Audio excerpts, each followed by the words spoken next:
If I had $1 for every Adult Swim anime that completely fell apart post episode 1, I'd have $2, which isn't a lot, but it's weird it happened twice. Uzumaki is a mess. You don't need to be an animation expert to see that. There is a clear difference in quality between episode 1 and the rest of the show, and said rest of the show looks, to put it nicely, very bad. But why? Why did that happen? The show was announced all the way back in 2019. Were 5 years not enough for 4 episodes? Also, what's that about the director being removed from the project? What's happening? Well, let's talk about all of that. Make sure to subscribe. Now, it was very obvious since the start that this project had it rough. The rollout for this show was insanely chaotic. It was announced back in 2019 and a vague 2020 release date was assigned to it. It was then delayed on 3 different occasions. The possible release window went from 2020 to 2021 and then to 2022 and finally to God knows when. In case you couldn't tell, that's not normal. Before we talk about this show in detail, let's get something straight. Most of those 5 years from 2019 to the present day were not used for the actual production process. There's no proof of that, but I'm fairly confident in that assumption. I know this show is ambitious, I'll talk about the visuals in detail in a second, but 4 episodes cannot take that long, especially when you consider the execution or lack thereof. I think that the production either started late or got halted at multiple points, possibly both, because of a variety of reasons, the funny Chinese cough being one of them. And while we are on that topic, let me give you guys a disclaimer. Throughout the course of this video, I'll try to speculate about what happened behind the scenes based on publicly available information. Do keep in mind the fact that my words aren't the gospel truth. I can and probably will be wrong about several things here and there. Hey, it's just a theory. Let's start with episode 1, which, boy, it got our hopes up, didn't it? Episode 1 looked amazing. I know there are purists who don't like director Hiroshi Nagahama's approach, but I think it's fantastic. The episode used motion capture tech. You might have thought it used rotoscopy, but it didn't. It used mocap.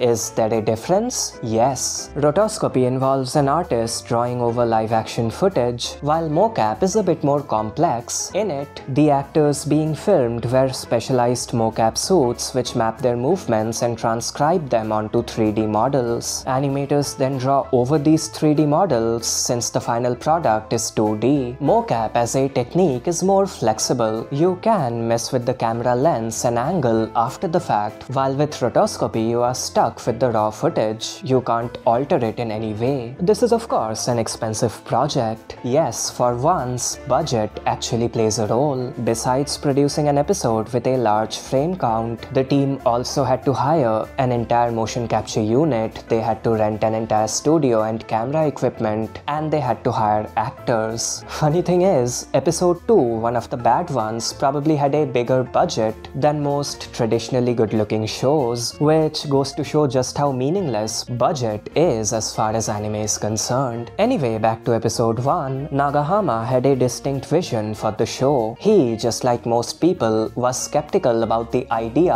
of a horror anime, since anime by its very definition is a stylized medium. It's not real, I mean, look at it. And for that reason, it's very difficult to make things look scary. Out of the ordinary things happen all the time in anime, and unfortunately, out of the ordinary is the core principle behind the horror genre. Nagahama said so in an interview and I agree. I have always been of that opinion. Here's an Instagram post I made a few years back wherein I came to this exact conclusion. To deal with this problem, Nagahama decided to go with an approach that looked different. And you might think that makes it worse. Anime looks different from live action, which handicaps the horror genre. How on earth would Nagahama's idea of making the final product look even more different help with that? That's a fair point, but I think it works because it looks different. Instead of establishing normalcy and then doing things out of the ordinary like live action horror, Nagahama decided to make things scary or at the very least unsettling from the get-go, and I think that's the best possible compromise. The show is also black and white, which is significant. According to Nagahama, most producers wouldn't allow something like that, but Jason DeMarco decided to go with it. Anyway, that's enough rambling, let's talk about the first episode. This opening scene is also one of the best executed ones. The drawings have a remarkable amount of consistency when you factor in the amount of movement and the number of lines. The black and white aesthetic looks mesmerizing and the movement itself is so good. The way her leg bends forward because she anticipates the incline, it's wonderful. It looks real because guess what? It is. A real actor performed these actions. But make no mistake, that doesn't mean the animation process was easy. Neither rotoscopy nor motion capture is an easier alternative to traditional animation. You can't simply trace over the 3D models and call it a day. If you do, you get Uzumaki episode 2, not 1. The lines need to remain consistent, the movement needs to strike the perfect balance between realism and stylization, and the drawings need to look anime-like. Because in case you didn't know, anime characters, especially their faces, look very different compared to real-life ones. It's only through meticulous supervision and correction work that the final product resembles an anime. An average frame from the first episode looks 2D, and that's extremely impressive. Also, it's a small thing, but I love the movement here. It's subtle, but these leaves are actually moving. They are spiraling inwards. I think they are animated, aka they are hand-drawn and not a compositing trick.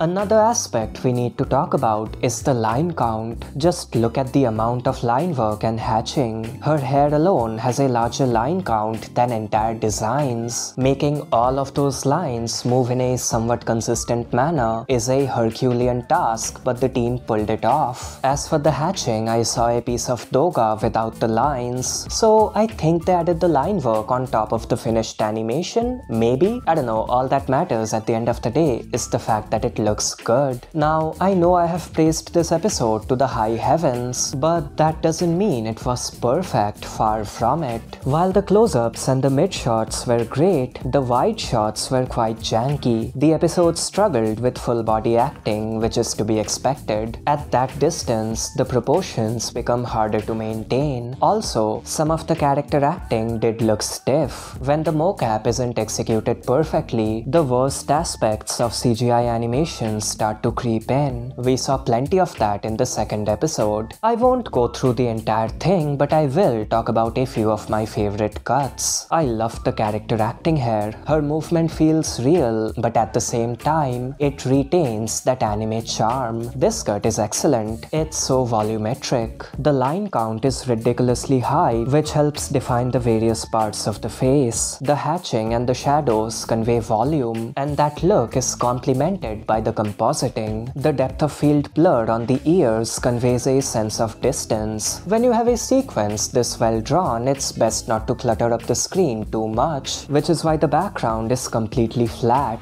This sequence was quite cinematic. The compositions, the shifting lines on the background, it looks nice. It's not overly complex in concept, but it looks nice. These close-up shots were absolutely fantastic. Just look at the sheer amount of lines, it's mind-blowing. Long story short, episode 1 was fantastic. It was what Nagahama was going for. If you look at the staff list, you'll see that stuff was organized. Only 4 animation directors were credited, with Nagahama himself being the main one, and keep in mind, the episode never stopped moving and it was traced over 3D models, so it probably needed a significantly larger than average number of corrections. Nagahama was also credited as a key animator, an in-between animator, the storyboard artist, and the 3D director. He was intrinsically linked with Uzumaki. It was his show and it looked great. And we can end things here. Uzumaki had a single episode and we all lived happily ever after, but unfortunately that's not what happened. The quality took a massive nosedive post episode 1 and sadly it never recovered. Let's try to unpack what happened. Uzumaki was originally announced as a Studio Drive project. However, the name Drive never showed up in the final version. The credits now list Studio Fugaku and Akatsuki and Phoenix Animation Holdings. The former produced the first and the fourth episode, and the latter produced the second and the third episode. Also, Akatsuki and Phoenix Animation Holdings is based in China as far as I'm aware. It's also worth noting that director Hiroshi Nagahama didn't show up on episodes 2 and 3. He was still credited as the storyboard artist, but I think those were made a long time back. I won't go through the remaining 3 episodes. They didn't look good, you get the idea. The mocap was executed poorly, the scenes were filled with jank,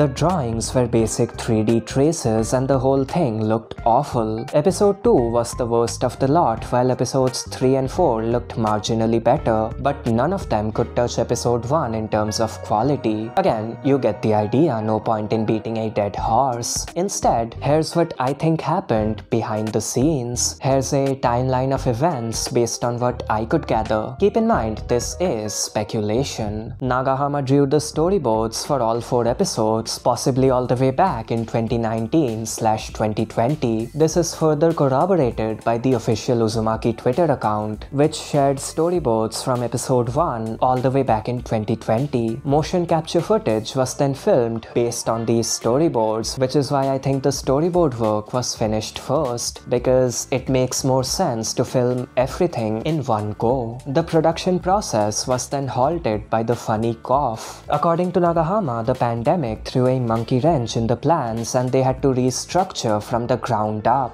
I think the funny cough hit long before episode 1 was finished. The version of the opening sequence shown to us back in 2021 looked very different from the final version, so even the first few cuts were being redone post-pandemic. I think the first couple of delays were genuinely caused by the hit which shall not be named. Once the 2D animation work resumed, Nagahama obsessively corrected and redid most of the episode, which took a while, and the producers panicked. Because of Nagahama's approach, they couldn't stick to their predetermined release dates, and to deal with this, Nagahama was prohibited from working on episodes 2 and 3. These episodes were instead outsourced to the aforementioned Akatsuki and Phoenix Animation Holdings. These episodes also had a different series director, by the way. That's how detached Nagahama was. This information comes from Full Frontal Moe's founder, this individual. Nagahama's absence, coupled with the insanely ambitious style, the lack of resources, and the impending deadlines, led to a dramatic dip in the quality. We don't know if the production underwent further halts. We don't know when the production resumed post-pandemic either. That information isn't public, so I'll avoid assigning dates to specific events because chances are I'll be incorrect, but I hope you get the general idea. Episode 1 was the only episode that did justice to director Nagahama's vision. Episode 4 could have been a return to form, but things were probably too tight by that point. In fact, the episode literally did not feature a series director, and an entire studio was credited as the episode director along with a few individual people. That's a first for me. I don't know what happened. Basically, episode 1 was close to perfect and the remaining 3 were fed to the lions. Who made this decision? I don't know, but it's probably someone on the Japanese side of things, because Adult Swim producer Jason DeMarco was clearly very enthusiastic about this project, and he alluded to someone screwing them over in a now deleted post. It's also interesting how he makes a clear distinction between episode 1 and the rest of the show. At the end of the day, a talented director's vision got ruined. Should a part of the blame fall on Nagahama? Maybe. Compromise is important when it comes to commercial works, but at the same time, creativity is what gives anime its characteristic charm. It should not be that difficult for a creative person to make something creative, but that's its own conversation. Long story short, in an alternate universe, all 4 episodes could have looked as good as episode 1. And on that depressing note, thanks for watching. Liked the video? Check out this other bit of content on screen. Like and subscribe,